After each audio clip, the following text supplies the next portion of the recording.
What do you think overall of the tourism industry's recovery here after the quakes? Well, it's been a long, hard battle.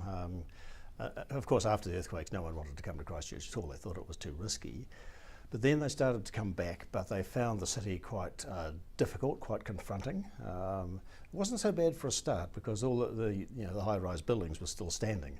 And there was still a bit of, quite a bit of debris around town, but it wasn't too confronting. But then, as all the construction work started, and as the buildings started to be demolished, and there was a lot of vacant buildings, a lot of vacant lots, that became very scary for a lot of people, especially at night.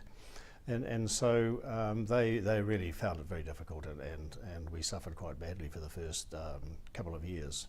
Our market share of New Zealand tourism went from 10% down to 7%, pretty much overnight.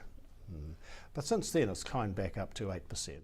I got some stats from you guys a few weeks ago, and it seems we're still only at 74% of the beds that we were before the quakes. That's correct, yes. Do you think that 6 years on we could have done any more, or is that good enough really? Well, you have to balance the beds with the capacity of the accommodation sector with demand. And actually, the number of beds we have is about right for the number of visitors we have.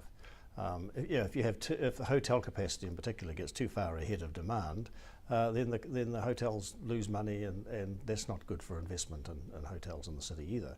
On the other hand, if tourists can't find a bed for the night, that's a problem as well. So it has to be balanced. And actually it is pretty well balanced now, and has been for the last year or two. Pretty much the only times when the city is full is when you have a major event like an All Blacks test or a pop concert or something. So it's pretty well right actually.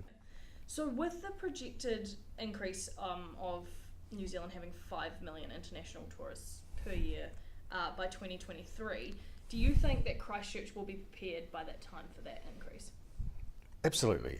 I mean, we've had 3 years now of a tourism boom, and we've been getting our share of that boom.